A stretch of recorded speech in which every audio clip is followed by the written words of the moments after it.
Score, the podcast. The only show taking you inside the studios of the world's most celebrated composers and musicians. From Santa Monica this week, inside Remote Control Productions, this is Score, the podcast. I'm your host, Kenny Holmes, with Robert Kraft, my co-host. Kenny. Robert, thanks for showing up today. You know, it was a toss-up whether I should be on our own podcast or not, but I thought, yeah, I'll fall by. And our executive producer, Matt Schrader, on the board. Oh, this is amazing. That was the Robert Kraft. That's right. But big show today. This is a big show, and it's jam-packed, and it's a special show. It's our season finale. Yeah. And, what a season, our 20th episode. 20th episode. Yeah, man. Yeah, man. Is that a little Hator in there? I'm trying to do Hator. Yeah, man. There it is.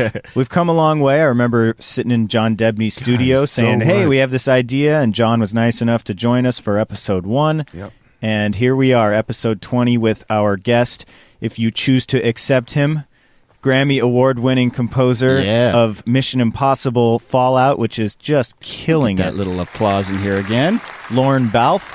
You know him from, of course, Mission Impossible, also The Crown, Pacific Rim Uprising, Sherlock Holmes, A Game of Shadows, and many more. Assassin's Creed. His work with Hans Zimmer as well on Dunkirk. And a lot of big Genius, stuff. A show that he did last year, and several TV shows actually that have fantastic scores that he's worked on. And he just got in from the UK, and he's leaving in a little while, so he was nice enough to squeeze us in, and we are squeezed in here in his studio. Yeah. So on today's show, we have Lorne Balfe. We're going to get to our Emmy Awards picks now that the nominations we promised are out. that a few weeks ago. Yep. And that's coming up in just a couple weeks. And we're also going to do a little reminiscing and talk about what we learned, our favorite moments from season 1. We're going to get to that. And then another chance for our audience to win a fabulous prize with the game that's sweeping social media. Name that score. What's the topic today, Matt? Spy and secret agent movies. Spy and secret agent They movies. have a certain kind of sound. It ties into a little bit of the Mission Impossible stuff. That might be hard because they're all going to feel kind of jazzy and upbeat. Well, and we have a thing too. We've tallied the scores from the season so far. So through 19 episodes, Robert has 84 correct answers. Kenny has 86 correct answers, and our composer guests 90 correct answers. So you may not catch up with them in this one. It'll be tough. But you could. Do you know that? Do you know that Wrong. expression? Bottom of the ninth. That's what I'm feeling. Bases juiced. Right. I wish we had an organ. We could. We could probably play one over on. I do want to say a quick thing too, and a thank you to Dr. Sulan Tan, who has made such a great impact on this season and just brought so many cool, insightful things to talk about. And I know we talked about that at the start of the season too. I think we started maybe on episode 5 with some of the inside track episodes. Yeah, and they're fascinating. You know, a couple minutes long, maybe 3, 4, 5 minutes sometimes, but interesting little things. And we've really enjoyed. I know, Kenny, you've put a lot of those together. And, I listened to Ocean Depths last night, and just amazing stuff. Yeah, really cool stuff that, like, sometimes you may think like, oh yeah, but to have somebody who's really done a lot of research and explaining these things to you kind of in layman's terms. And let us know, too, on at Score the Podcast on Twitter. One thing we're throwing around during the off-season is maybe doing a couple calls, couple conversations, long-form with her about some of her studies. Yeah, or maybe because she's right at the heart of all of bonus these episode or something. Mm-hmm. This music kind of discovery. And I also want to thank Mallory Hoff, who did our voice work for the show. There you go. You heard her at the very start. Yes. So let's get to it. Well, one thing that came up just earlier today, this morning actually, Robert, you told a story and I thought, I can't believe he hasn't shared that on the podcast. So there's this famous stage where, I don't know, 40% of big film scores are recorded, maybe not that much, but a huge chunk of them at Fox, the Alfred Newman Scoring Stage, right? Correct. When you came into Fox... What year was that? 94. You were tasked with renovating that room? Actually, I wish that was the case. That's an interesting way to put it. I came into Fox in 94, and stage 1 which was built as a sound stage for shooting movies. Uh-huh. I mean, this is Fox's 1925-26. In 27, sound comes in.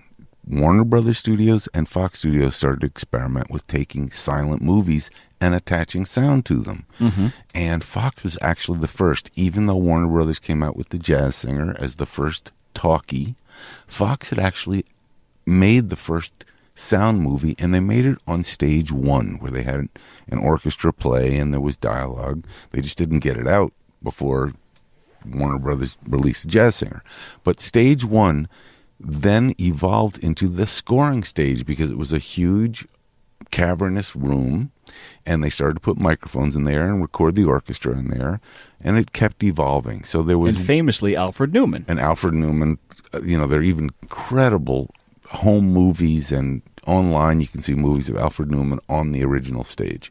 When I got to Fox in 94, what they had done is taken this huge cavernous room and actually built out into the room a little control booth, which was really odd. It was like walking into a big room and a trailer had almost been put in the middle of one wall with a console in it, and all the electrical inputs were coming into it. It was kind of a little jerry-rigged, Yep. So what I was told, first of all, it had an old console in it, and there was some people were very particular. The greatest scores in the world were recorded here, and a lot of them were Sound of Music and Elvis Presley and Shirley Temple, and incredible stuff was recorded there. Yeah, history. But when I got there was even a little whisper of, do we really need a scoring stage on this lot? Maybe this would be better as office space. And I had this moment of, I'm sorry, this is one of the classic recording spaces in the world, truly. I mean, there's Sony, Fox, Abbey Road, Air, Yep. and, there are a couple others. So, very fortunately, in 96, maybe a year later, 2 years later, there was a little moment of, we need to refresh the lot.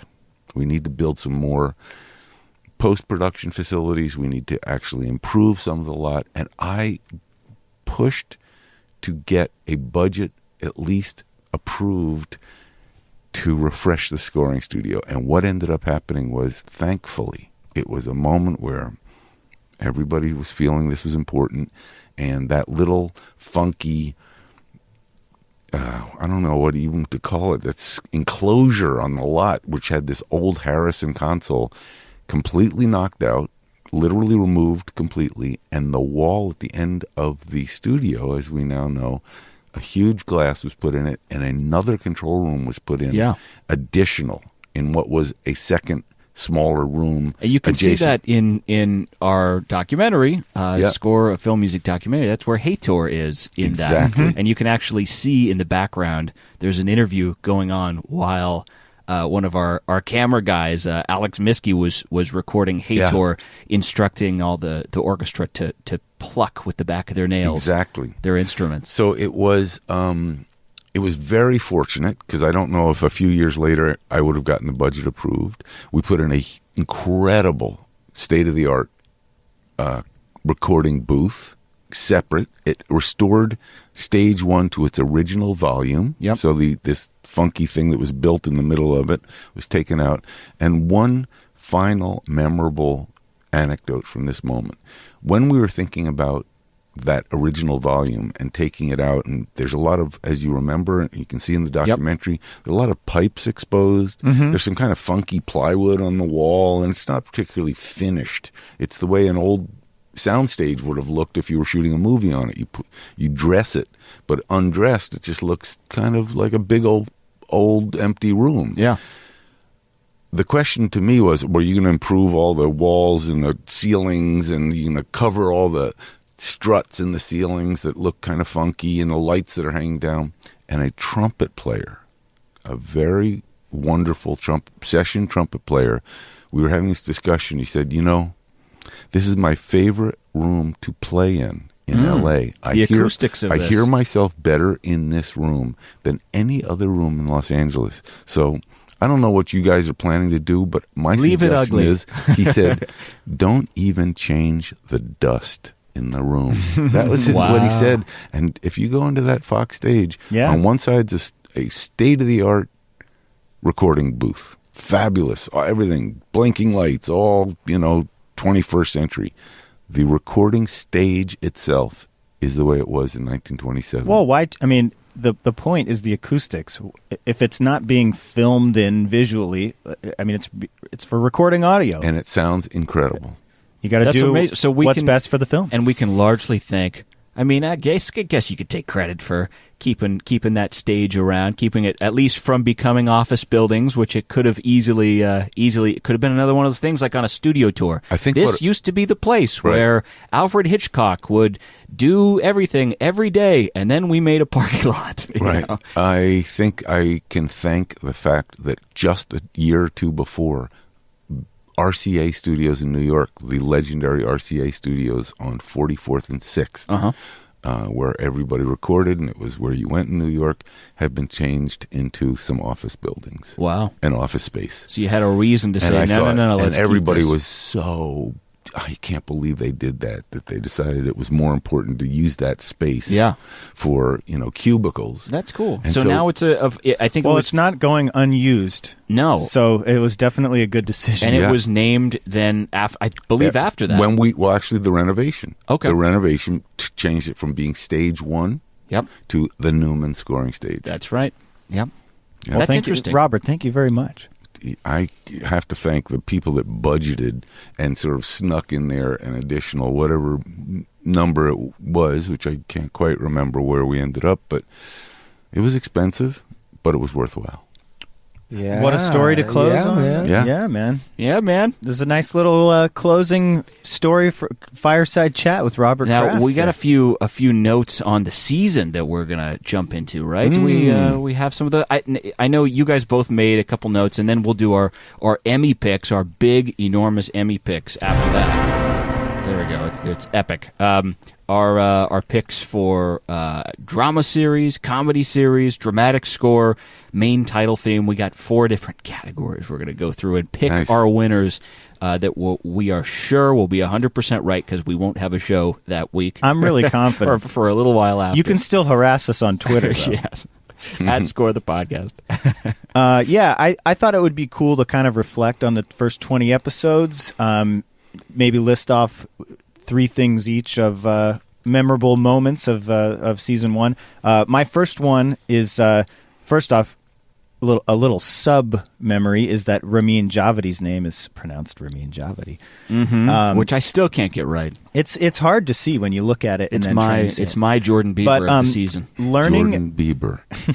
Learning that Ramin Djawadi's hands are playing the piano animated in the Westworld opening. I don't think I looked online. That wasn't really out there, and I didn't have any idea. But I thought that was a really cool touch and a nice little ode to that news. Yeah, a nice little tribute to a composer to put his hands in the intro of a big show like that. Yeah.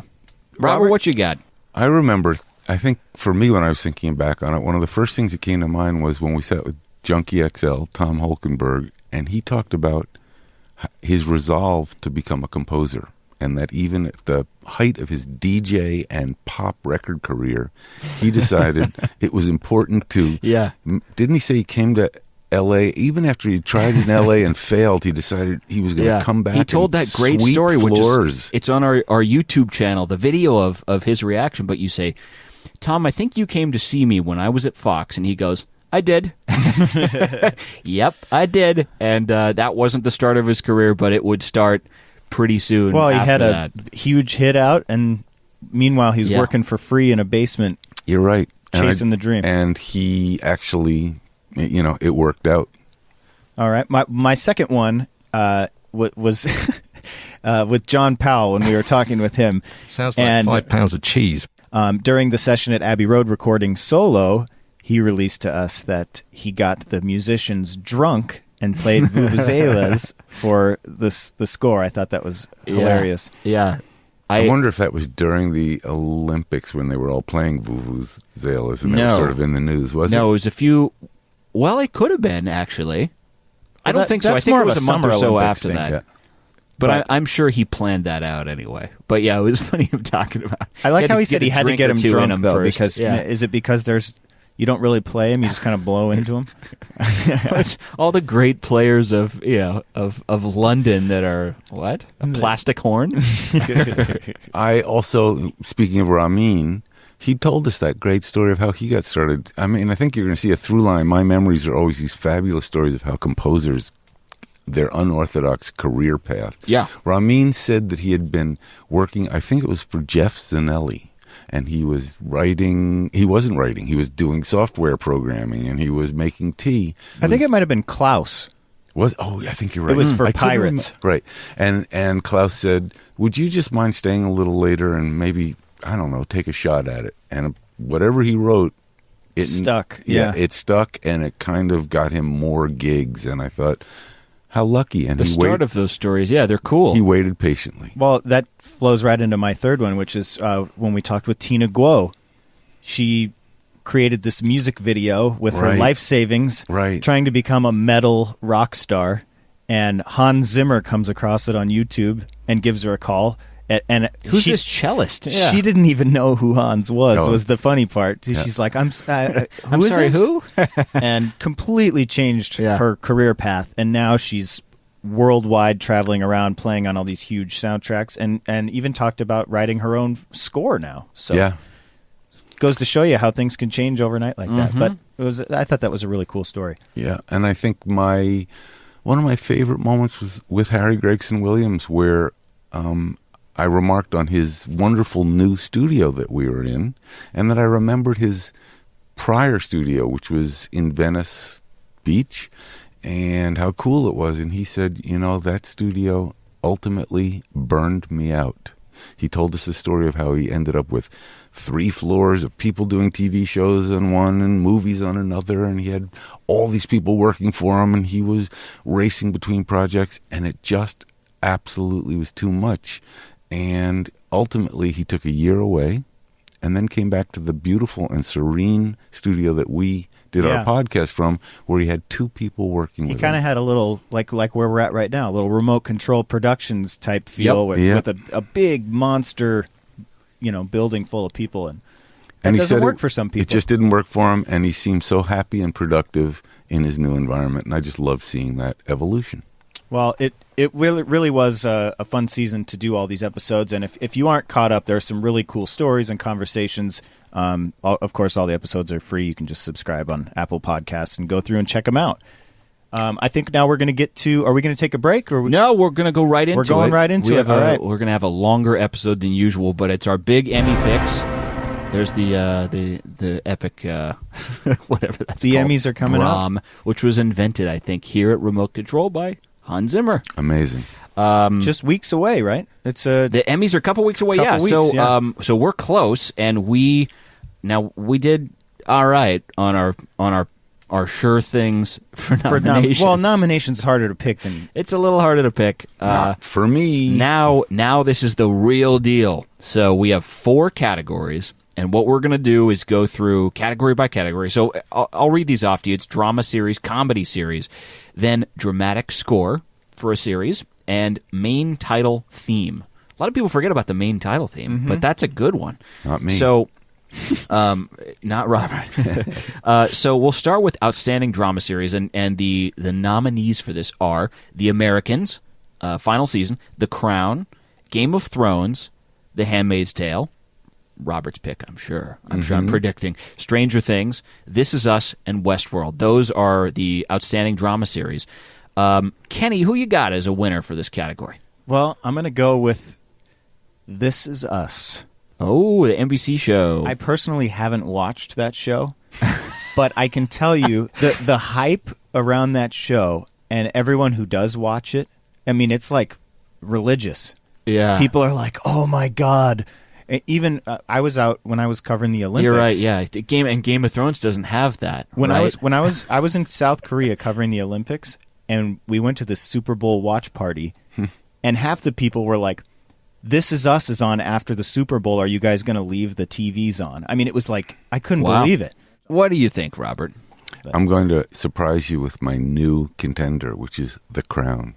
Oh. I think it's one of the most incredibly written and filmed. It really is. I think it's and hey, Lorne's music, too. And Lorne's music. I think that show is so first class. So I hope it gets It's like royalty. That's interesting. Okay. It's like getting a royalty in the mail.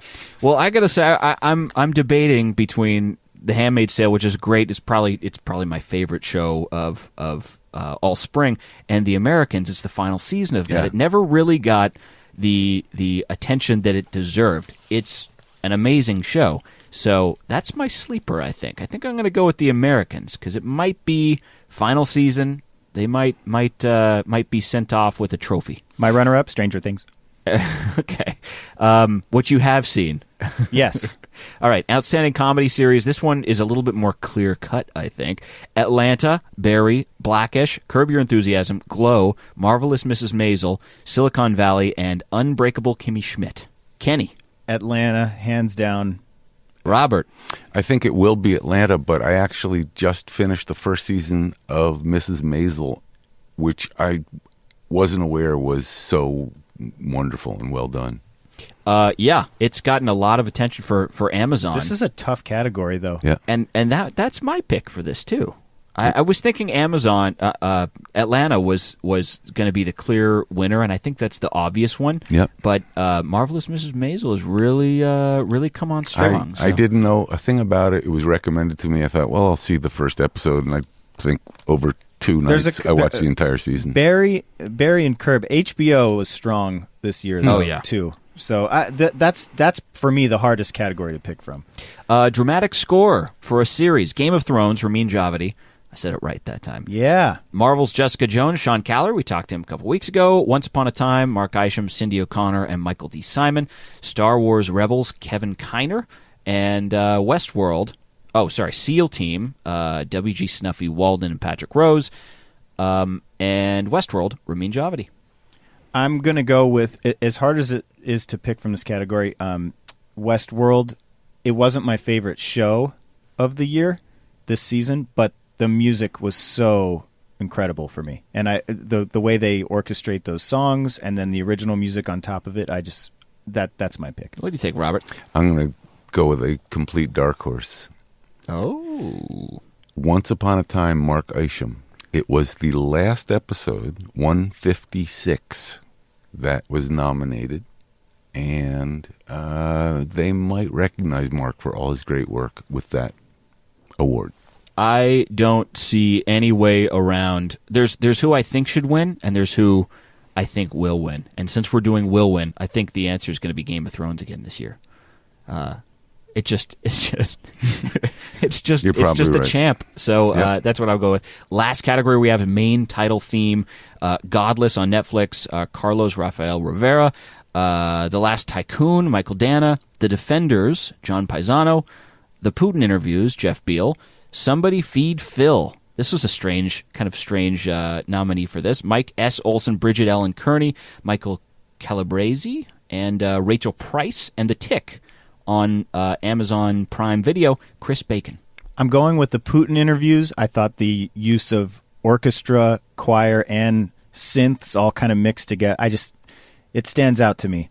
Go ahead, Robert. Please, you go. I was going to say, I'm jumping the gun a little bit, The Last Tycoon was a really cool opening title. It's interesting all these shows have kind of a consistent opening title that I think will be very much of the era when you look back. It's a lot of these Game of Thrones style super close-ups on kind of abstract things. And, it's interesting looking, but it's going to be like the old 80s sitcoms that had people turning and smiling at the camera, and that kind of a thing. And I think this is guilty of that a little bit. A lot of these shows are using that kind of format that's popular right now. But The Last Tycoon, really creative, looks cool, sounds great. So that's my pick. I'm going, again, with the long of long shots, but it's a composer who is due for his first award in this universe, and it's Chris Bacon for The Tick.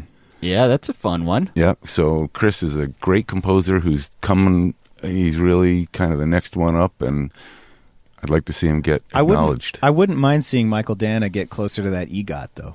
Oh, wouldn't that be great? Well, That's my pick. So if he gets it, it would be good. It would be good.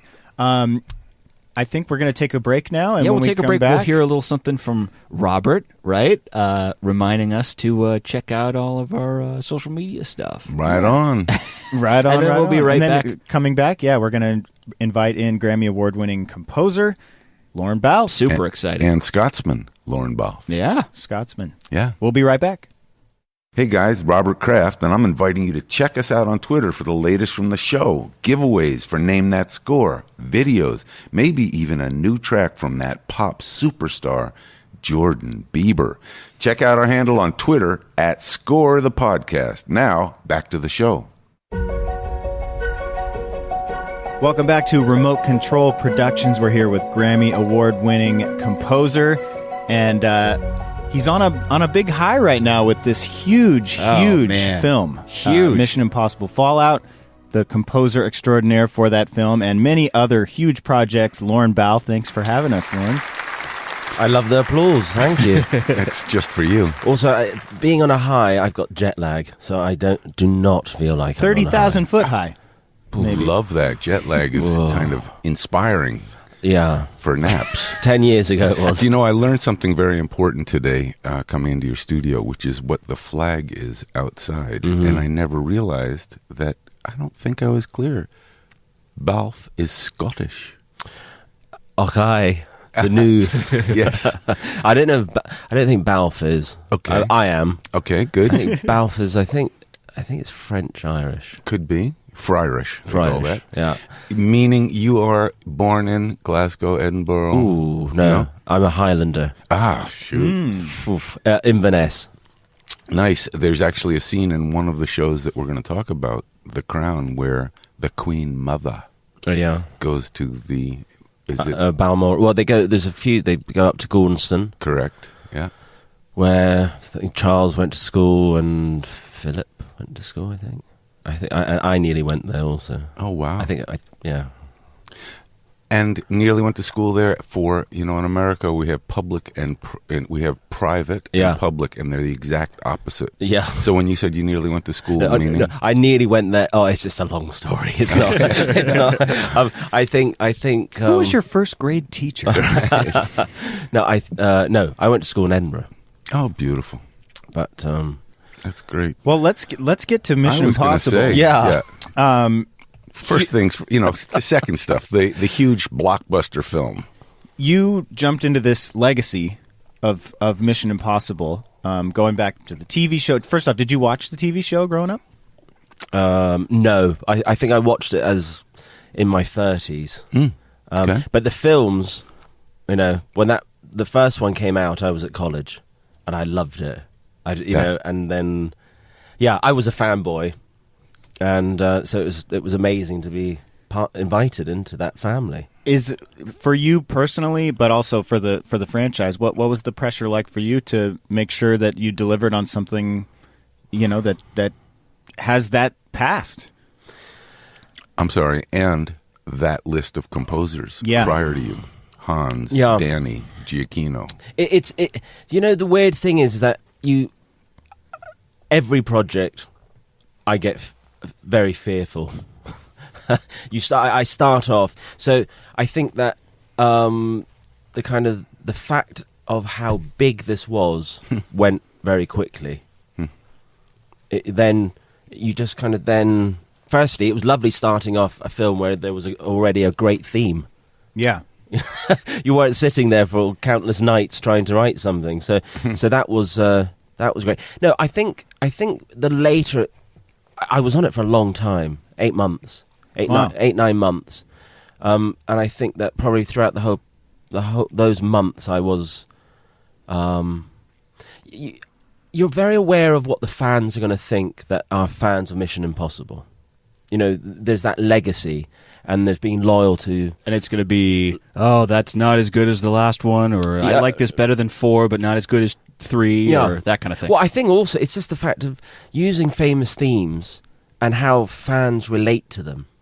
I think that to me was kind of, you want to be loyal, because there's I think I did Terminator Genesis, and with that, you have such a memorable theme which had been forgotten about, and most of them people would just do it for the opening and then move on. But I always want to try to kind of keep the themes. They're great themes, and it's what we associate with those characters. Yes. So I'm going to try to write a new one. It's interesting that you brought up about the theme that already exists.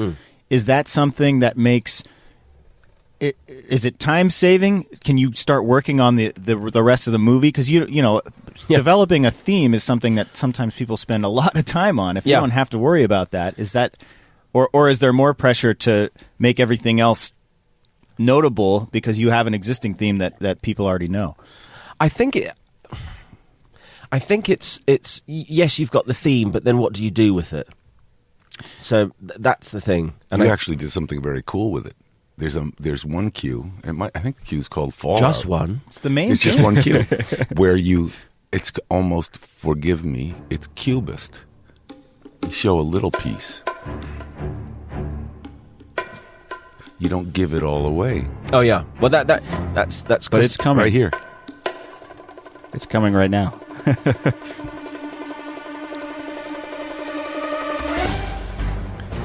And then the actual theme takes place in a new key. I want to know why 8 months. And was that a filmmaking? Because I'm very slow. Or was it? No. I mean, was it because the film was changing? No, it was. The majority of films I work on, I get the call maybe about 2 months before. Of course. As you know, it's just last minute a lot of the time. But with this, I think Chris never uses temp music. Oh, wow, that's it. This is Christopher McQuarrie, director. And he it's a blank canvas. So he wanted the music to start whilst they were filming. Were you delivering temp music to the set? Incredible. Yeah. And we started off having breakfast meetings. And the more he talked about this movie, I thought, gosh, there's no way I can describe how do we reinvent this piece of music. So I just thought, I'll do it.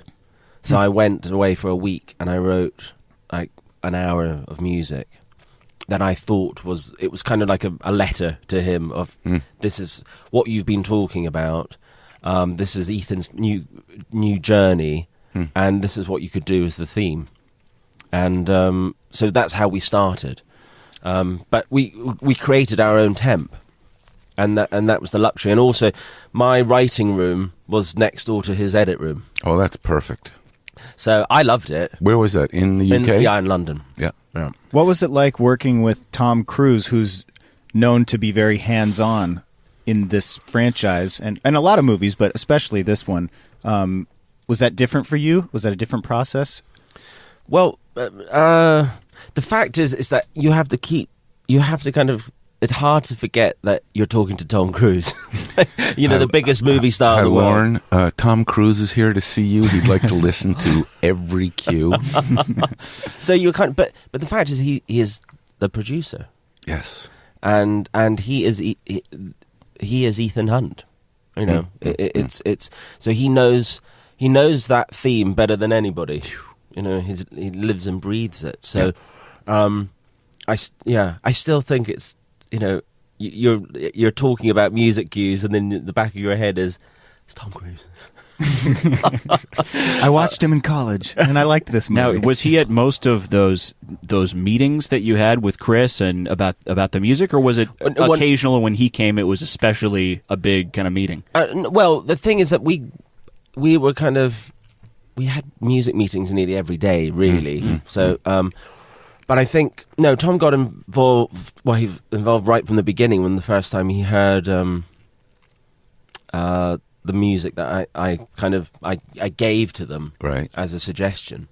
So that's how I started the journey. So when you gave that music to Chris and that first suite, it sounds like you didn't get a phone call that said, Lorne, good news, bad news. Good news is it's supposed to be sunny in London. It sounds like they liked it. Yeah, thankfully, yeah. Yeah, that's great. And I think this was and is the biggest movie I've ever done. And will, of course, I imagine, the fantasy is in Hollywood, and we've all been through this to a certain degree. Boy, your phone must be ringing off the hook the minute the movie came out, etc. And both, I'm sure it is, and it's also fairly remarkable how this becomes just another part of your journey on the career of becoming, a certain level of composer, and then you have a certain kind of blockbuster that includes your name in the next wave of blockbusters. But or the wave. Well, I guess that can happen. But no, everything about this film was so wonderfully received, successful, acknowledged. You said something earlier that I find interesting, which is you said there's a fan base, all the fanboys out there who have a certain expectation. How do you keep that noise away from you while you're writing? The haters. Haters. Both the haters and just there's a kind of phantom audience. It's one of the hardest things about what you do is... Especially nowadays with the access everyone has to you. At Lorne Balfe. Do you read stuff? Right. At lornebalfe.com. Do you read things or do you just ignore it? I'm now learning to just not to try. Look, the fact is, at least people are talking about it. Oh, that's good. But I think that I got it bad when I was starting off doing computer games, because gamers live music more than live online film music. too. They just constantly hear it, and that was kind of a hard crowd. But I think that I feel that everybody's got an opinion, and they know what they say about opinions. I can't say that in a PG-13, but everybody has one. Let's just say that. But I think that it's I don't know. I can't say that I would ever criticize. I like all music. I'm not a fan of jazz, but I'm not going to go out of my way to say it's ruined my life. Like some film music fans will say, Lorne Balfe's score to Mission Impossible ruined my life. No, I think it's I'll never be the same. Lorne Balfe is the Chuck Norris of film music. Oh, jeez, that's cool. I like Chuck Norris. That's what you should write back. Thank you so much. So I think it is. It does hurt. Always. Because I think that somebody said to me once, you treat it like it's just a job. And the weird thing is that it is a job, weirdly enough. We're all doing jobs. But you invest so much into it. Yeah. Like 20 hours a day, you sacrifice. It's not to sound over the top, but relationships. You stop getting invited to parties in life, including your children's parties. Yeah, yeah. And it's just, it's very unlike other jobs. Yeah, you don't get out much. You kind of this room has been my home for like 12 years, and I've spent more time in here than in my own home. And to think that of all the incredible work that's gone on in this room, somebody sitting somewhere in a dark room with a computer can just tweet something nasty, just for grins. You mentioned the computer games, and I know you won a BAFTA for Assassin's Creed. Yeah. Did you do computer games prior to doing narrative cinema or No. TV? So you first did TV and film. And then had to switch gears. Well, I think the first movie... Such a cool theme. First game was Call of Duty. Huge. I did that with Hans. Yeah, that was kind of... it was an eye-opener when it came out. It made like 500 million in 3 days or something. And it's like, what? Movies don't get that. Yeah, crazy numbers, yeah. And I thought... so I did that, and then... quite a few other games. I haven't done many games recently because I haven't been offered any ones that I've liked.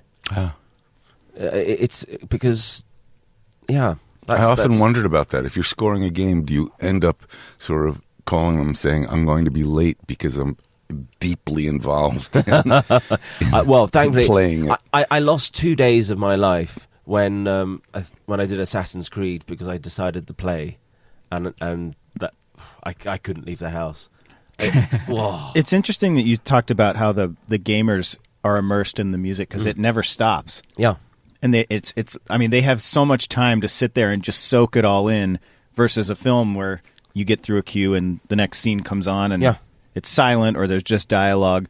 When you approach a video game, what's the difference there? I mean, you have to come up with something that doesn't get old. Yeah, but it's playing constantly. There's got to be a different approach to that. I guess it's more music, probably, right? I mean, just the sheer quantity. Yeah, I think Call of Duty was something like 7 hours of music. It's a lot. It's a lot. The 8-disc soundtrack. But I think it's. I never look at it any different than a movie. I think as soon as you start looking at TV or movies or games as a different task, I think you're in trouble then. And I think that I treat a game just like a movie, the same objective. You've got to tell a story. So it's the same. It's the same task. And I think that I like games where there is a story. Nice. I'm not particularly kind of interested if it's just about people running around shooting. They've become so cinematic too. There's a lot of movie moments. Shocking. It's truly just amazing now, the state of games. Yeah. And also the thing is, there used to be a snobbiness. I remember like 15 years ago going to an ASCAP Awards. I wasn't winning anything, but I went because it was a free meal. And I remember somebody pointing out who people were in the room, and they said, "Oh, he does TV, and that one does games," and it really was put down. It's so flipped now. It's amazing. He does TV. Can I meet him? And he does games. And you're absolutely right that the games revenue so swamps the film revenue. And it's so huge. And I'm trying to think of who composer wise hasn't done a game now. No, the majority. That's tough to. The majority have. Well, I met a number of composers that are now, like yourself, huge film composers. Michael Giacchino was introduced to me as a video game composer. He had done World of Warcraft. No, it was Metal Gear Solid. No, Medal of Honor. Medal of Honor. And I listened to it and thought, that's great. Jesper Kidd, who I believe you worked with on which one? The second one.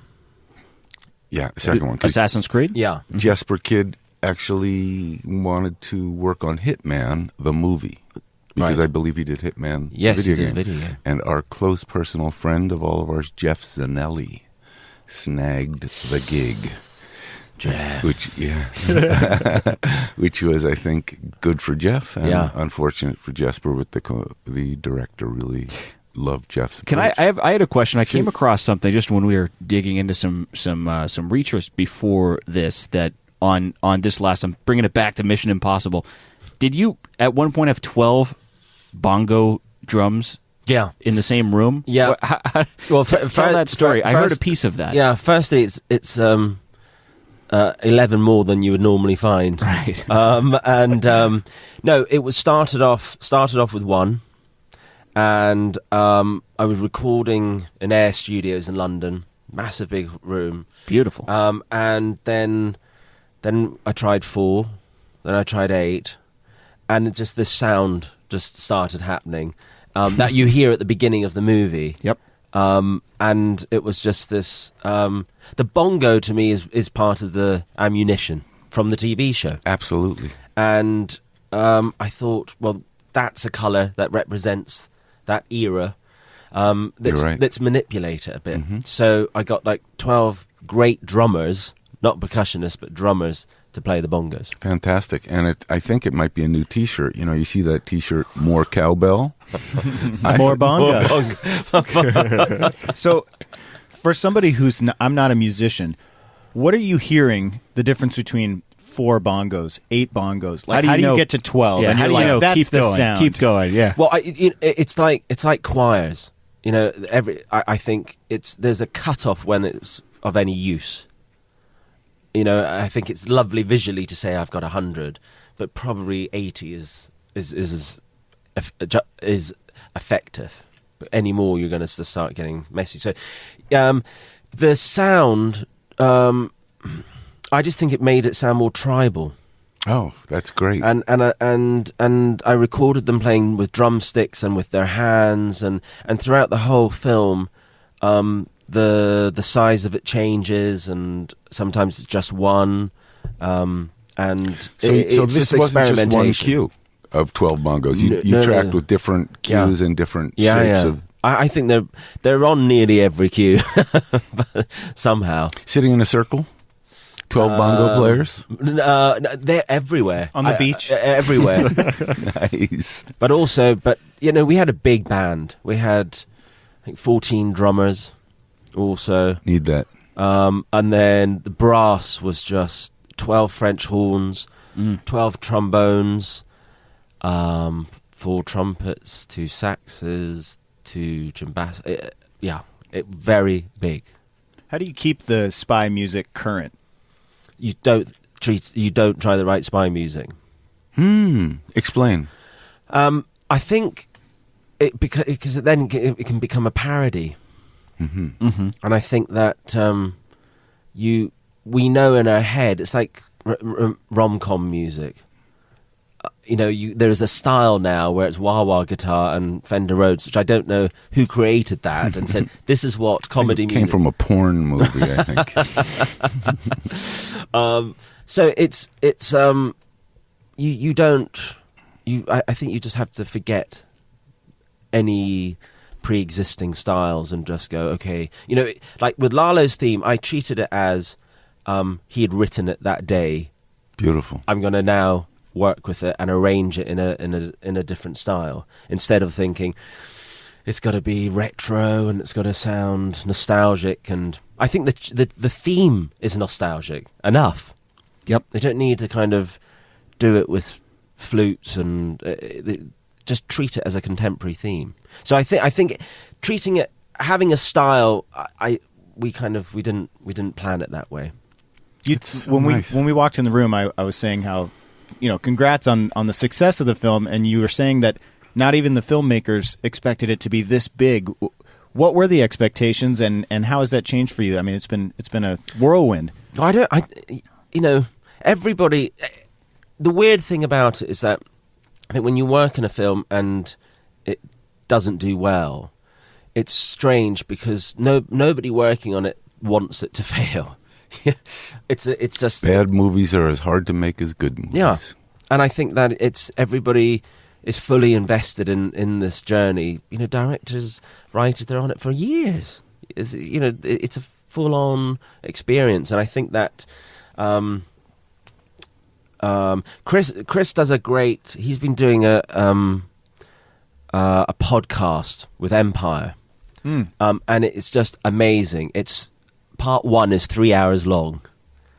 Part 2 is 3.5 hours long. Yeah, some real depth. And it's just great listening. If you're into filmmaking, and he goes through the whole film and the journey, and he's very detailed about the test screenings and how it changed concepts, and it's just a fascinating... Did you attend test screenings? Yes. Because that's a very interesting process for the composer, where you not only get to feel the audience and watch the audience, but that conversation in the lobby after everyone has left is I saw you wince. I would wince too, because you have the head of the studio and the director and a couple people, and they're talking about this shot and this scene, and then it kind of turns occasionally to, can we talk about the music? You know, that's the stomach ache. Yeah. Yes. Well, those corridor conversations are always the... That's the worst of it? It's fascinating, though, when you see people leaving. I've got to go. I'll catch up later. Do you want to explain, Lorne, for our audience, what a test screening is like and what a corridor conversation is after it? Because I don't think people are aware of that part of the filmmaking process. I think test screenings now are more common than ever. Mm-hmm. And as soon as everybody's happy with the cut, mm-hmm. They will then take it to a cinema, to a blind audience, mm-hmm. not visually. Yes. And they don't know what they're going to see. They don't know what they're about to experience. So they're sitting in the cinema, and somebody will come in and say, "You were the first to see," and then they say the name, and the place erupts. Right. Or there's, I thought I was coming to see Rocky. So then they watch it, and then everybody gets a questionnaire, and an NDA. An NDA, yeah. and the questions, it is amazing the focus that comes back, because it's monitoring the gender, the age, all the demographic stuff. Yes, to figure out who the key audience is. If the audience is relating to characters, do you like the characters? Would you recommend this movie? Mm-hmm. Would you recommend it highly? How much? 1 to 10? Yeah. Yeah. So, and then after that, they'll select a small focus group. 20. And then really get asking questions. Did you find it slow? Did you find the pace of it fast? Did you... who liked this character? Did you relate to this character?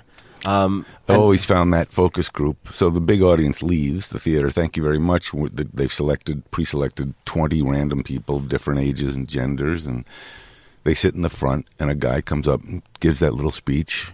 "I'm just an independent researcher. I don't work for the studio." "Oh, really? You just showed up at the theater?" And they ask questions, and there will be one woman will raise her hand and say, "I have a question. Why did you use that song when the guy is running off the cliff?" And then you find out the next day that a song has been removed from the movie because based on one person, right? Yeah. One person in a focus group in Riverside, California, thought, I never liked that song, and it ruined that scene for me. Okay, this one lady of the millions of people see it, but those focus groups can be lethal. And then also testing different cuts. Sometimes they'll have a different ending and play the same film in 2 different theaters next to each other to see what points. It is amazing. Yeah. But it works. It does. The thing is that I think as a filmmaker, if you don't, you're making it for that audience. So to get feedback without it being released is amazing. Yeah. You're getting this opportunity to see what's not working, because you get so blinkered sometimes. And everybody around you is saying, "This is great." Staring at the same thing. Yeah, you've just made the best movie. Yes men everywhere. Oh, yeah. What music, just before we take a break, I think, what music would be in the test screening? Since you said you were writing for months prior and no temp music, but you don't obviously spend all the money on recording the score until the cut is there. What music would be in a test screening, or would they test with a final score in pieces, or great demos? Maybe some pieces. Yeah, well, with on Mission, we tested with 100% score. Oh wow! And so the build up to every test screening, there was a mad rush to try to make sure we were covered. Right. And then also, you what a luxury. You then get to sit back and go, "Ooh, that doesn't work." Ah, sure. But you never must have said that, because every cue worked, I imagine. No. No. I think, pacing also. I think there was a lot of experiments where I think, the music in the helicopter changed quite a lot. Not quite a lot, but just fragments of it, because we were aware of just the energy falling. And and then actually, weirdly, the opening of the movie changed. I think in the first 2 test screenings, I had the Villain Motif, which is just this ba-bum, was from the original plotting theme, and it's just right in the middle of Lana's theme, and it was like, gosh, how's everybody missed this? It's just a great 2-note motif that you can just keep using all the time. That was the original opening, and then when I started doing recording sessions and the bongos players arrived, it was like, oh no, this is much better. This is the opening. Just out of curiosity, before we go, is bum bum? Is it from the octave down to a sharp 4? Was it a tritone? A devil's octave? A devil's interval? Yes. Sounded Gosh, that way. Lana's the devil. It sounded that way. That's a good villain's theme. A little callback to episode. Oh, wow. What was that? John Powell episode? I can't remember. 2 or 3. We're going to take a quick break. When we come back, we're going to talk with Lorne about his work on Dunkirk with Hans Zimmer right down the hall, and also The Crown. We'll save that for the end. And I also learned something that director Christopher McQuarrie tweeted out, I think, in the last couple of days that's interesting about when Mission Impossible comes out on Blu-ray. Mm-hmm. We're going to take a quick break first, and when we come back, we'll get to that. Be right back. Hey guys, it's Kenny. We're back to the show in 20 seconds, but we wanted to quickly say thanks to all of you who've supported Season 1 of Score the Podcast. One of the most important things you can do is click subscribe on your podcast app. It's free, it takes just a second, and it makes a huge difference in our growth. Thanks for your continued support. We're excited to bring you more great episodes in the future. Now back to the show. Welcome back. We're here with Grammy Award-winning composer Lorne Balfe, and we were just talking about Mission Impossible Fallout and the huge success of it, and I saw that... Quite a cliffhanger there, Kenny. I know. What's the news? I've been wondering what it is. Christopher McQuarrie tweeted out that, and this is rare, it doesn't happen all the time, but on the Blu-ray, he said that you're going to have an isolated score, track, and commentary when the film comes out. How did that... Was that your idea? I apologize. You've got to listen to me for 2 hours talking. No, it's Chris's idea. Chris has been a real advocate, I think, of the soundtrack, and It's called a score geek. And he right from the beginning, when we were recording, I think he kept saying we got to do it. Just talk about the process, and it was very interesting. It was like therapy, really. I went into a very dark room and watched the movie and with a microphone. Yeah, and I'm by myself, unfortunately. But it was just interesting talking about how we got to that decision, how we made that cue, and also because there was a lot of experiments going on. I'd write a piece of music, and Chris and Eddie would take it and put it in different scenes, and then you hear. Get a text pop in, so you come in and watch it, and it's like, gosh, amazing. It wasn't meant for that scene, but it was. So the commentary, and then also what we have done as a special bonus. Actually, no, I won't say what we've done. Oh, breaking news! Come on now. No, there's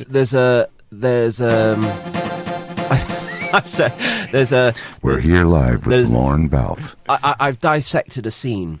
Oh, nice. To show how things are layered. Oh, that's when fabulous! Mixing it. Can't wait. And this is a video. Yeah. It's an actual scene.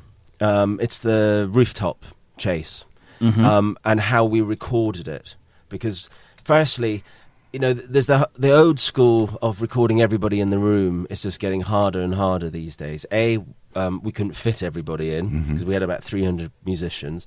But B, you just do not have control when mixing and editing. If your picture's constantly changing, you want to have full control.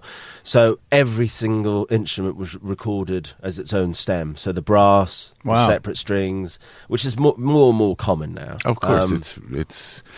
I think now all you can hope for is that everyone is on the same continent and in a reasonably similar time zone. Yeah, and key. And key. The key helps. That helps. But we so yeah. So you get to see how it works and how we kind of. I can't wait for that. That's great. Is it at the very end? You just take a piece, or during the movie do you stop and show that scene? It'll be a separate piece. Well, that'll be. It's on the main feed. You hit play, and right in the middle, Lorne's like, "Quick intermission." Hi, I'm Lorne. There's Tom Cruise, Frozen.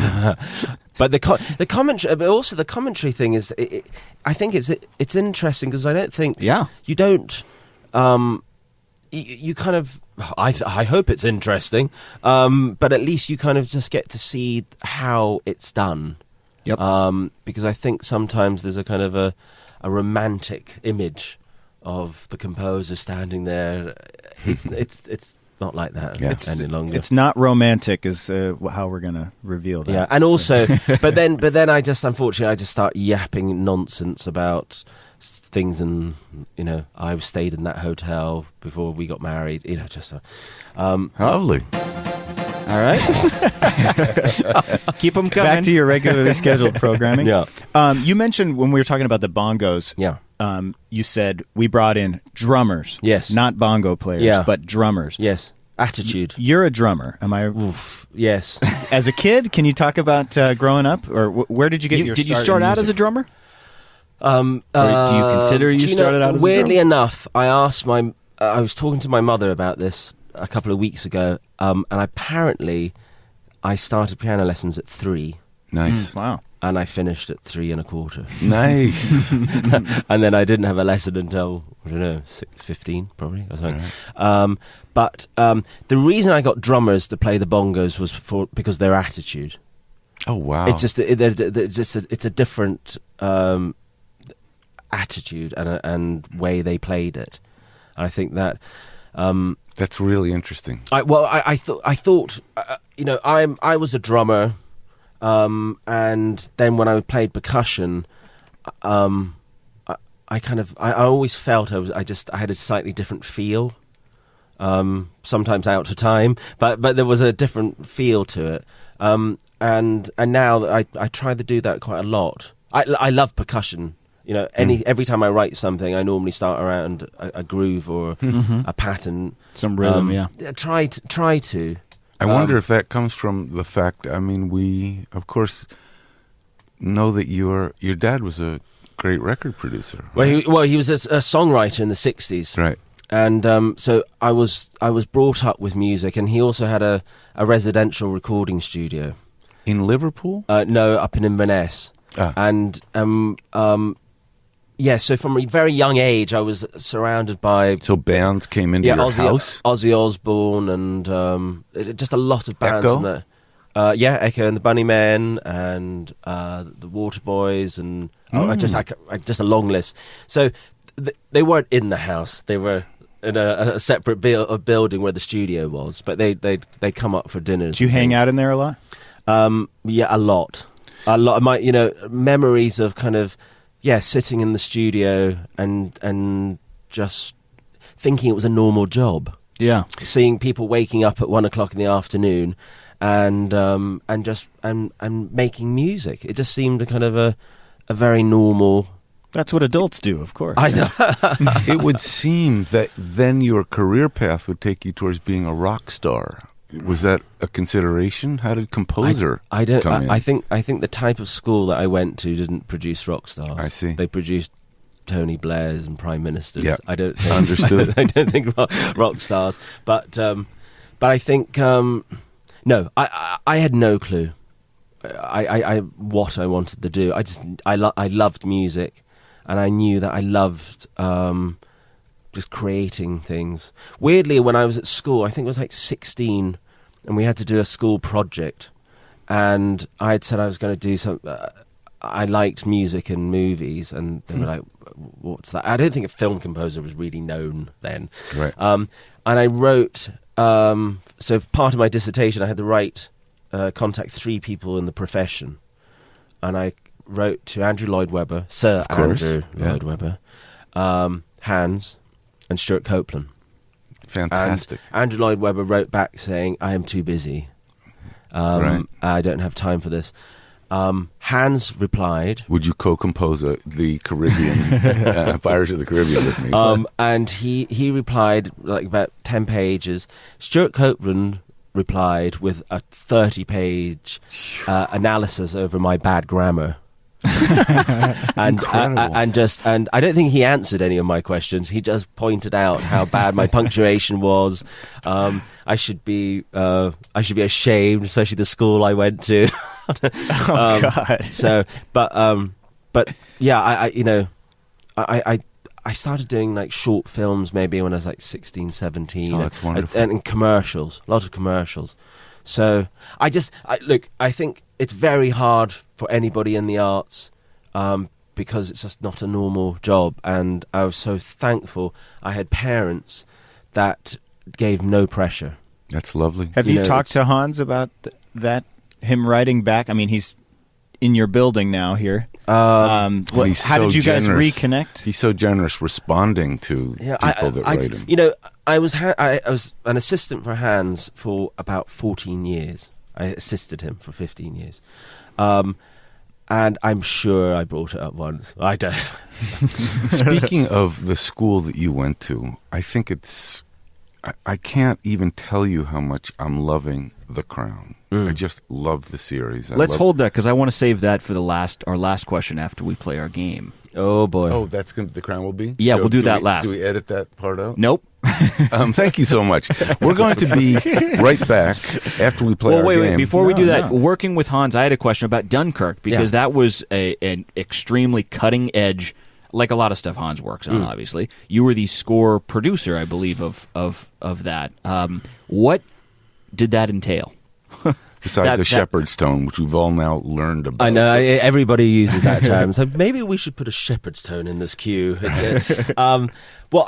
So first time I worked for Hans was Batman Begins. And I had worked for other composers. And he knew of me as you know, as an assistant. And he was working, it was Batman Begins. And he said, can you use Cubase, which is the program that I write on? And I said yes, and I was lying. I'd never seen I didn't know how it worked. That seems to be the right approach. Right. Anyone's asked a question, can you do this? Yes, I can. And then you go home and read the manual before anyone figures it out. First you go home and weep with fear. My godfather was an actor, and he always said, if somebody says, can you speak French? You go, yes, and then get a book. So I started doing, so I quickly learnt how to work the software, and then I started working for him. So I'd worked on all the Batmans, Inception. I think the only one I didn't work on was Interstellar, I think. So I knew Chris, and basically I got brought in because we all knew each other. And you know, I think firstly it's Hans's best school. I think that it was just the way it was used, the way you didn't know it was music.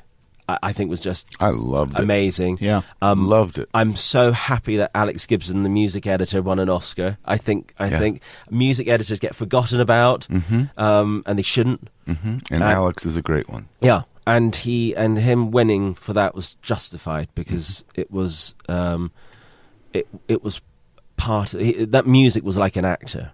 Yeah, you're right. You know, it was just the fabric of the film is so tied to it. You worked on it for a long time, right? I only got brought in maybe that. Well, yeah, gosh. My concept of time now, since becoming a father, is far different. So, like 2 months, 3 months, okay. 3 months, 2 or 3 months. So yes, it was just really like anything with Hans. I know that I would do a lot with him, but I feel that it was all done. You know, he really creates this most memorable music, and something that I think why I was good with Hans was because I was a good arranger, and I saw things in that piece that you could take and make it like this or make it like that, So that's what I did. Really, There are very few films that I would go to the very first screening of that Friday afternoon, and Dunkirk was one. I remember being very excited to go at maybe 12:30 on a Friday to see it. Well, that's the great thing and hear about it. Yeah. Chris and Hans both. Is they've been able to kind of bring back some of that really great cinematic stuff. yes, yes, and I think also it's the fact that everything about it, the fact the sound effects were working in the same tempo as the music, it was just an experience. And I remember the first time seeing it, and I think it was like to me, it was the most emotional film I'd ever watched. It was easily the most stressful I've ever been in a theater. Like the whole time, when we got out of there, I was like, was I supposed to like enjoy myself during that? I mean, it was good. It was a great film, but I felt real like I was like, I need to go to bed. I'm tired. Yeah. It's quite a tension build. Yeah, most of the movie. But I think, it's just the fact. I think also being British and just seeing what hell these people went through. Not that long ago either. No. Yeah. And how just the pointlessness of war and just the tragedy of and when they're in the ship and there's it's just just regular people. Yeah. And it just all of a sudden made it real. Humanizes it. You can read about it and but you were in it. The photography is also incredible. The flight scenarios and the Tom Hardy up in the air stuff. Yeah. It's just... And also, I think it was like Inception. I remember when Inception people talked about movies. You're right. It's rare where, people at dinner parties will talk about movies. Look, we're still, I don't know how many, 2 years later, 3 years later, Dunkirk's still compelling. Yeah, and I think that people were talking about it, and with Inception people were talking about it, and also, I'm not trying to connect things here, but Mission Fallout, people were talking about it. Yep. And it's kind of, we've had so much CGI superhero movies where there's just been nothing to kind of hold on to. Yeah. Buildings and robots and capes. Yeah, right. Computer screens. Yeah. Yeah. And it's all of a sudden we've got a real hero. Yeah. Yep. All right, guys. I think it's time. Is it? What are we going to do? It's the game that's sweeping the nation. People, there's haters and lovers. They tweet at us. They hashtag name that score. It's time to play the game. They hashtag what? Name that score. Are you ready? Get ready to play Name That Score! The film music game where a perfect score means you, yes you, could be a winner. Now let's play Name That Score! All right. So, Lorne, I don't think... let me just review real quick the answers here. Nobody knows the answers to this. Be gentle. No, none of your music is on here. Okay, be gentle because I tend to not listen to film music. Sure. So you talked about haters. If we get something wrong, we hear about it. Well, okay. So let's review the rules real quickly. I'm horrible, and I'm looking Robert's at some currently scores in last place. I'm in we're going last to review place. that in just a second. Because this is our season finale episode, we get to crown a champion for the season. Oh, so the crown. And you guys, Kenny and Robert, will almost certainly both lose to our composer guests who have a better ear than them. But it's close. Okay, so Lauren, here's how it works. We play 5 famous film scores, but in reverse. Robert, Kenny, and Lauren today will pick from 3 multiple choice answers. The last question's worth double. If anybody gets all 5 right, we give away a prize on our Twitter account at @ScoreThePodcast. Just mention hashtag name that score. And guess what? We're giving away a prize anyway. Because it's the season finale. Because it's the season finale. Congratulations to all the listeners. That's actually already. what this Dinner is that we with Tom Cruise. aggressively put in front of Lauren. It's a signed pen. soundtrack. Hopefully signed soundtrack of his Score to A Genius. signed pen. And today's theme is spy and secret agents. Wait a minute. Can we get a live signing right now? Oh, can we? He's signing it. Why don't I sign? Why don't I get you a Mission Impossible album? Really? Yeah. Breaking news. Quick! Moments. There it is. There it is. There We it is. just got a second prize. Oh, listen, I can give you prizes. My goodness, I've got. He's giving away an Apple iMac. This is his studio / radio station swag. Yeah, We're going to be closet. doing giveaways for all the equipment in here and over the next. Okay, Cubase. coffee table. let's jump into this stuff. We have 5 questions and a tiebreaker also if we need it. And we will start with question 1. Everybody hold your answers. Lauren, just so you know, these guys like to mooch off of the answers of our guests. So the strategy of John Powell was give a fake answer and then change it. And that seemed to work pretty well, but we'll make them go first, and you can go last. So question 1, is this music from Dr. No, Monty Norman and John Barry, Tinker Tailor Soldier Spy, Alberto Iglesias, or Bridge of Spies, Thomas Newman?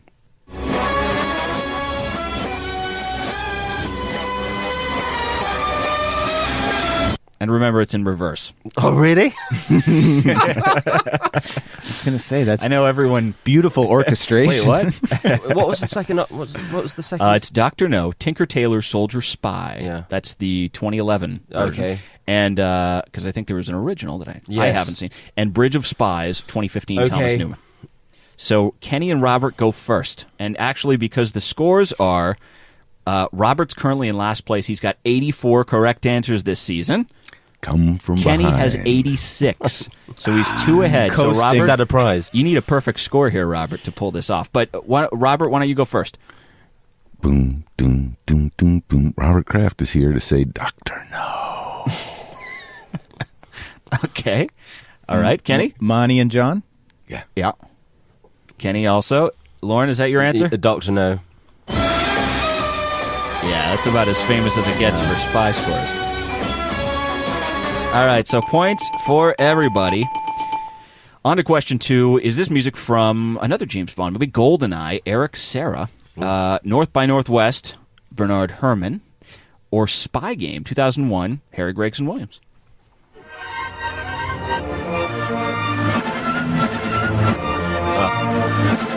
Lauren thinks he has it. Robert thinks is that he has even in reverse? You want to go first? it. Isn't that in reverse? As Bernard Herrmann. It is. North by Northwest. No, it's fine. No, it's fine. Kenny, did you know that? I did. It is even in reverse. All right, so points for everybody on that one. Everyone's 2 for 2, which means Robert's running out of time. Oh, shoot. You guys have to miss a couple. Yeah, we need a little help here. Question 3. Should I stage this to really build up the drama? I think you'll miss a couple of these. Can you score the ending of this, Lauren? Yeah, I've got The intensity, yeah. Bongo drums, more than 13 Yeah, bongo make it drums. into the 13th one. Question 3. Clear and Present Danger. That's James Horner, Horner. 1984. The Bourne Identity, John Powell. And Zero Dark 30, Alexander Desplat.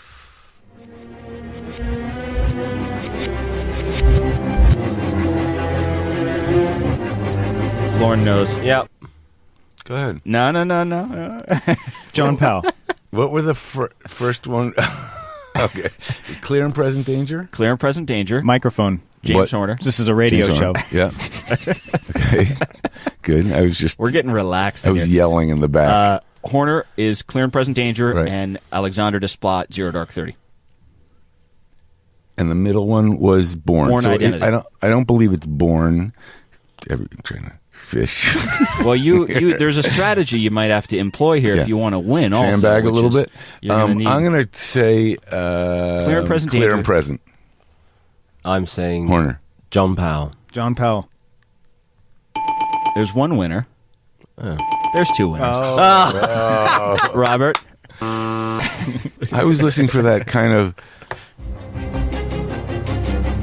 This? Yes. Yeah, it was there. Here it is in reverse again. It's weird how it hides when it's backwards like that. If you don't know it, it's a little bit harder. I just gave away our tiebreaker, but I think I cut it off in time with I'm Robert's really sad. Robert's conclusion. Am I allowed to sulk during the last question? That's one of my favorite cues. And it Hey, sounded if I- different. Since we're you got an reflecting excuse. on the season 1, you did miss Little Mermaid, which like you worked on. I produced it. Okay, good. Well, then I feel better somehow. That was the all-time worst Yes. guess, I think. Yes. It was just... That was a highlight for sure. Actually, it's time for me Or to a low light. admit to the fans, I want these guys to win. So I know these answers. Thank you. Question 4. So Kenny and Lorne, both perfect so far. Is this music from Mission Impossible 1996, Danny Elfman? True Lies 1994, Brad Fidel. Or Argo 2012, Alexander Desplat.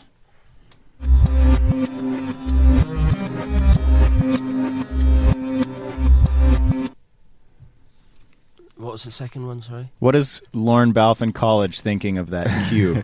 Mission Impossible, True Lies, and Argo. Okay. I'm going to go with Argo. Yeah, same here, Desplat. It sounded Desplat-ish. Robert, what do you want to do? Argo. I don't know why. It just feels Argo-esque. All right. It's a cool sounding little jam. Yeah. This all was right. such a good movie. I need to rewatch that. Great. I forget there was some. I remember there was some drama at the Oscars. It didn't win Best Picture, but it won Best Director. It was one of those things. Yeah, I forget what it was. Wasn't John Goodman in that movie? He sure was. Yeah. John Goodman and Alan Arkin play two producers in Hollywood, and the phone is ringing in their office, and they can't cross the scene that's being shot. And that phone call is the one that the Iranian is calling. Do you know? Robert loves this movie. Do you know? Never mind, I don't need He's to watch calling, it. he's calling to see if they're legit, if the filmmakers are legit, Oh, that's right. and they can't get across the scene that's being shot. The guy says, "You have to wait. You have to wait." What else do you want to know All about right. Argo? What happens at the end? We didn't know you were such an expert in Argo. Yeah. All right. So, question 5. Kenny and Lorne still tied. Robert's one behind. This question's worth double. So Robert could still pull a victory for the day Never. if he gets 2 losses. Question 5. Is this music from Skyfall, Thomas Newman? Ooh, I saw that yesterday. No Did you fair. really? I did. Because he knew this was a question Wow. coming up. Go ahead. Sky. Look at Robert bringing out the rigged. He not only saw Skyfall, he played the entire movie in reverse. Go ahead. Skyfall, Kingsman, The Secret Service. That's Henry Jackman and Matthew Margeson. And Body of Lies, Mark Streitenfeld. Oh.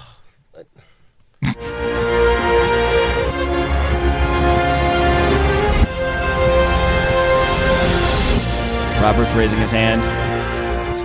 And he's looking at me like he's full There's of... a Skyfall. All right. Robert says Skyfall. Kenny?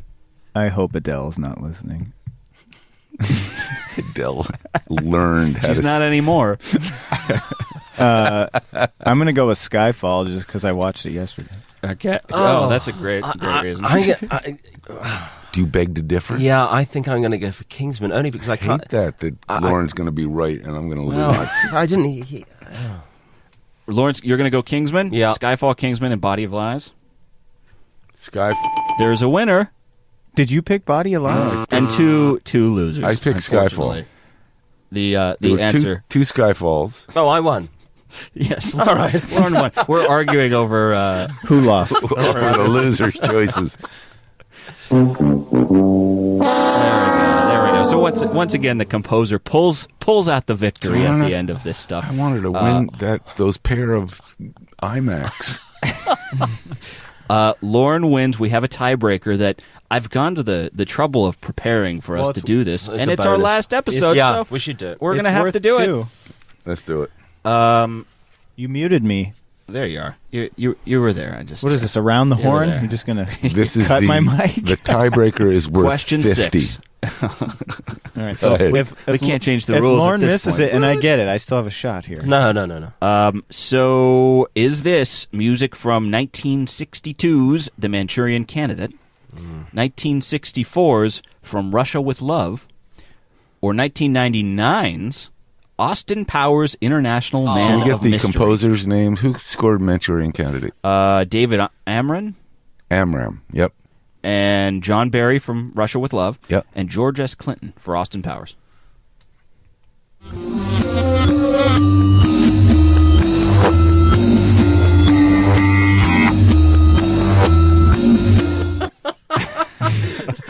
Does Lorne think he has it?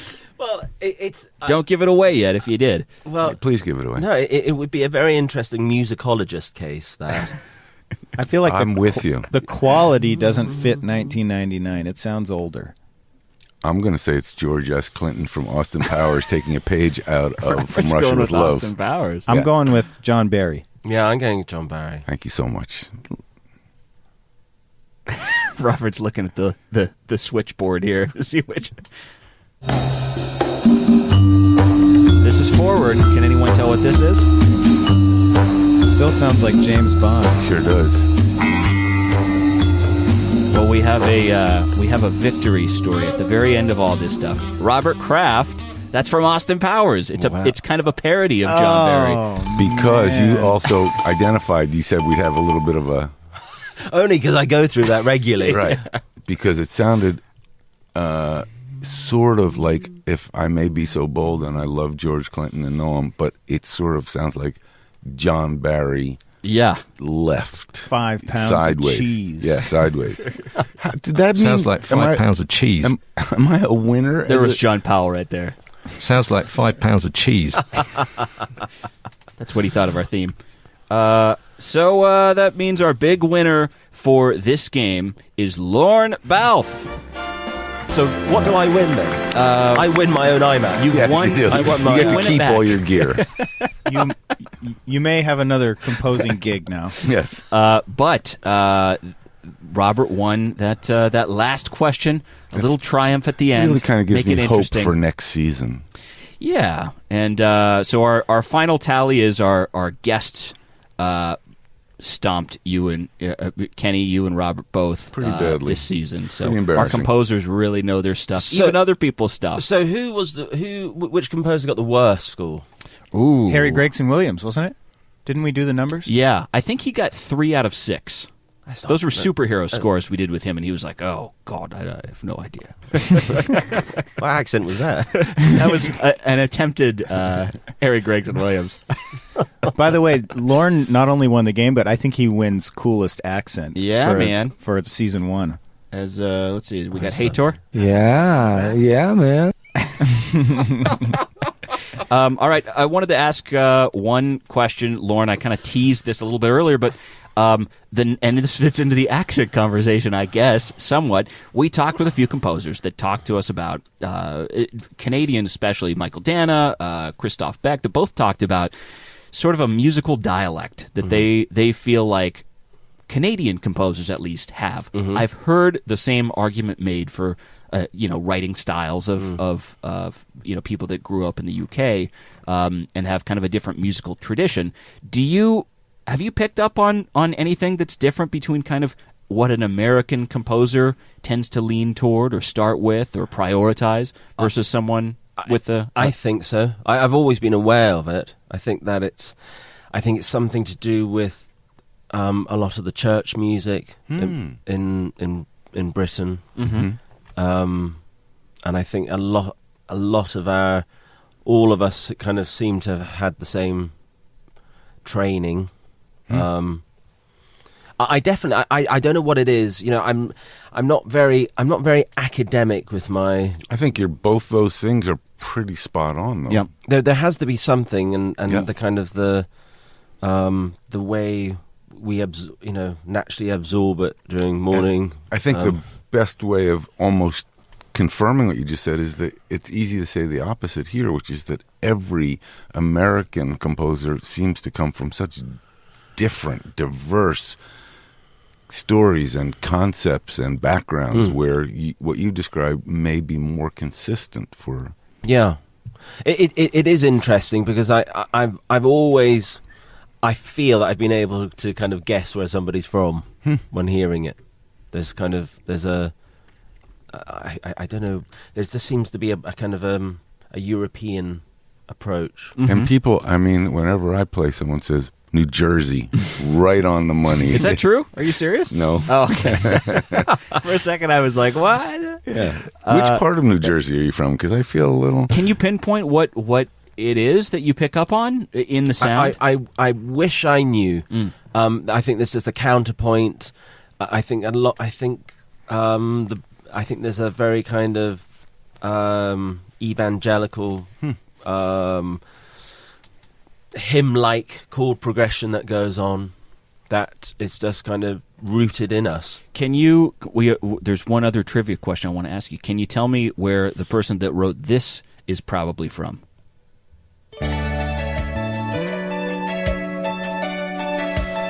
Can you name that score first? Overboard.